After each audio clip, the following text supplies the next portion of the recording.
Hello les amis, je vous retrouve pour une nouvelle vidéo sur le basket en NBA, le suivi des San Antonio Spurs et surtout de Victor Wembanyama. Et cette nuit, les Spurs ont perdu une deuxième fois de suite, à domicile en plus, contre les Cleveland Cavaliers. Une nouvelle défaite 113-101, deux défaites de suite à la maison. Alors c'est vrai qu'il y a eu une très bonne phase pendant plusieurs semaines où les Spurs marchaient sur l'eau. Ils ont d'ailleurs battu trois fois les tenants en titre, les Thunder.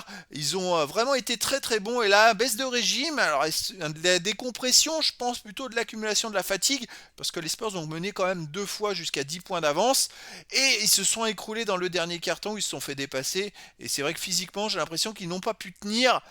Bon, on va revenir dans cette vidéo sur les stats des deux équipes et des joueurs. On verra le classement des Spurs dans la conférence Ouest, les stats de Wemby en détail sur ce match avec ses meilleurs perfs sur un match, ses stats dans l'histoire de la NBA à 20 ans, 21 ans, 22 ans, 23 ans, 24 ans en général, dans l'histoire des San Antonio Spurs. Et on terminera la vidéo par un focus sur la prochaine rencontre des Spurs. Alors Wemby, vous voyez, il fait quand même 26 points, 14 rebonds, 3 passes, 1 contre, une interception. Encore un gros match de Wemby qui a retrouvé le 5 majeur, 2 matchs de suite. Et cette fois, De'Aaron Fox jouait pourtant. C'est assez dingue, mais ils n'ont pas tenu physiquement. Je trouve que c'est physiquement que ça a pêché. Alors, côté des Spurs, on a eu 38% au tir, 42% au tir pour les Cavaliers. Mais à 3 points, seulement 22% au tir à 3 points pour les Spurs. Ça fait 2 matchs de suite où ils tournent entre 20 et 25%. C'est pas bon, hein. Les Cavaliers ont fait 31%. Voilà la petite différence, 12 points. Ça se joue en adresse, hein. Et puis les Cavaliers au lancer franc 18 sur 20. Les Spurs, c'est 30 sur 36. Ils ont eu beaucoup de lancers francs, les Spurs. Mais voilà, il leur a manqué quelque chose. 52 rebonds à 47 pour les Spurs, plus de rebonds. 29 passes décisives à 21 pour les Cavaliers. Voilà. Quand on voit quand il y a de la fatigue, c'est qu'il y a moins de passes décisives. Surtout pour une équipe comme les Spurs qui fait beaucoup de passes normalement en temps normal. 7 interceptions pour les Spurs, mais 12 pour les Cavaliers. Là aussi, c'est un ballon, c'est beaucoup plus de ballons volés. Après, les ballons perdus, un peu plus pour les Spurs, 18 à 14. Voilà, c'est ce qui fait les différences, c'est ce qui fait 12 points d'écart tout simplement. Les comptes, seulement 2 pour les Spurs, avec un compte de Wemby, et 4 pour les Cavaliers. Les Cavaliers étaient mieux physiquement. Alors premier carton, les Spurs gagné 26-25 plus 1. Deuxième carton 29-24 pour les Spurs plus 6 à la mi-temps quand même, hein. Troisième carton 27-23 pour les Clippers, pour les Cavaliers, pardon, et ce qui fait plus 2 pour les Spurs encore à la fin du troisième carton, mais le dernier carton 37-23 pour les Cavaliers qui ont vraiment fait la différence aux côtés des joueurs. Côté des Spurs, 15 points pour Stephen Castle, mais 5 sur 13 au tir. 14 points pour De'Aaron Fox, 4 sur 13 au tir, 1 sur 6 à 3 points. Vatsel, quasiment 7 points. Ça fait 2 matchs de suite qui rate complètement ses matchs. 3 sur 10 au tir, 1 sur 6 à 3 points. Wemby, il fait 26 points, 7 sur 16 au tir, 14 rebonds. Et sinon, Harrison Barnes, 1 sur 7 au tir, 3 points. Sortie de banc, Julian Champagny, 7 points. C'est plutôt correct, 10 points et 9 rebonds encore pour Luke Cornet, c'est pas mal. 11 points pour Leland Harper, 5 sur 11 au tir. Keldon Johnson met que 8 points, mais il a tiré très peu. Il fait 3 tirs dans le match, il met 8 points, c'est pas mal, avec 2 rebonds offensifs. Un match sans. Côté des Cavaliers, 10 points pour Donovan Mitchell, seulement 3 sur 12 au tir, 2 sur 9 à 3 points, et pourtant ils ont quand même gagné. 15 points 11 passes pour Garland, 16 points pour Mobley, 27 points 10 rebonds pour Jarrett Allen. Voilà les différences, c'est lui qui s'en est donné à cœur joie, après en sortie de banc DeAndre Hunter et Jalen Tyson avec 11 points. Il y a quand même 7 joueurs à plus de 10 points côté des Cavaliers. Voilà la différence, elle était collective et physique, bravo à eux. Allez, on va s'intéresser au classement. Bon, les Spurs sont toujours deuxième. C'est vrai que l'écart grandit avec les Thunder, hein, mais les Thunder, de toute façon, à mon avis, ils vont finir premier facilement. Ensuite, troisième, les Nuggets. Et puis, comme ils avaient un peu de marge, les Spurs, ils se permettent de perdre deux fois et de rester encore deuxième. C'est quand même assez incroyable. On n'aurait déjà jamais cru qu'ils soient à ce niveau-là du classement. Alors, les stats de Wemby, il a joué 27 minutes, il a mis 26 points à 7 sur 16 au tir, 2 sur 6 à 3 points, 10 sur 12 au lancer franc. Il est pas loin de son record de lancer franc de 11 dans un match. C'est dommage, hein, parce qu'il lui manque pas grand chose pour aller au moins faire des petites perfs individuelles, sinon, donc il fait 26 points. 2 rebonds offensifs, 12 défensifs, 14 rebonds au total, 3 passes décisives, une interception, un contre, 2 ballons perdus, une faute et moins 17 quand il est sur le terrain, c'est pas génial. C'est assez rare, hein, qu'il y ait un écart comme ça quand il est sur le terrain, parce que c'est vrai que voilà, après moi j'ai vu une partie du match, on voit que les Spurs sont en retard. Après, avec un peu de fatigue, on est un dixième de seconde en retard en défense et on se fait dépasser tout simplement, hein.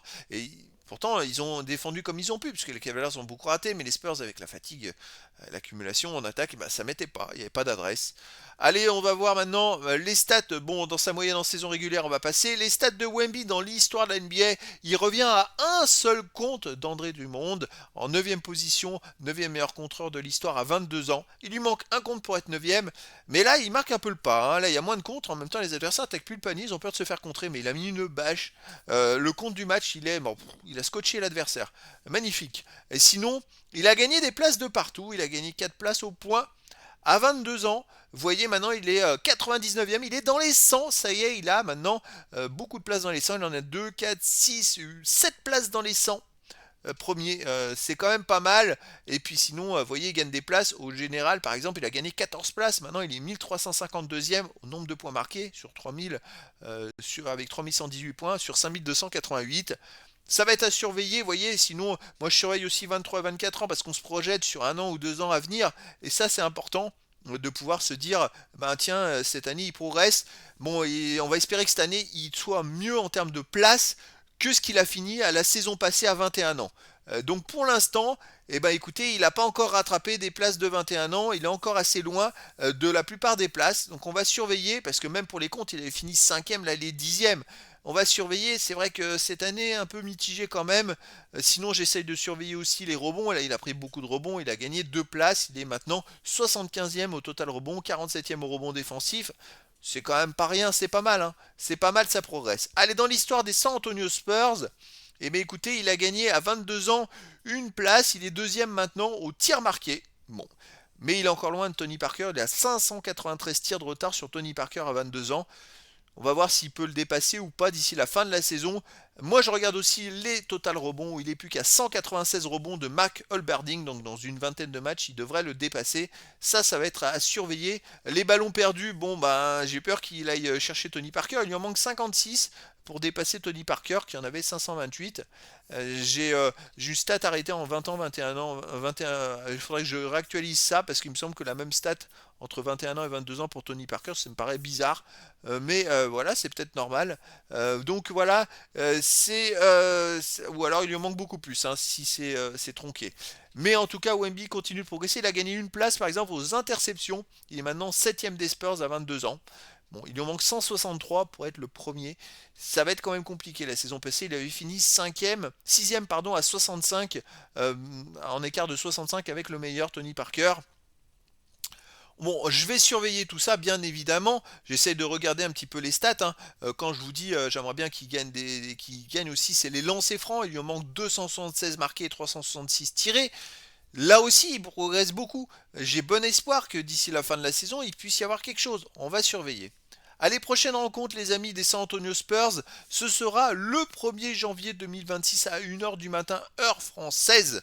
Tout simplement, aux États-Unis, on sera encore le 31 décembre. Les Spurs vont recevoir les New York Knicks. Alors, les Spurs, 23 victoires, 9 défaites. Et bah, comme les Knicks, 23 victoires, 9 défaites. À domicile, les Spurs, 11 victoires, 4 défaites, dont 2 de suite. Et les Knicks à l'extérieur, 7 victoires, 7 défaites. Ça va être un match intéressant, les amis, pour fêter le jour de l'an. On va voir. Est-ce que les Spurs vont se réveiller?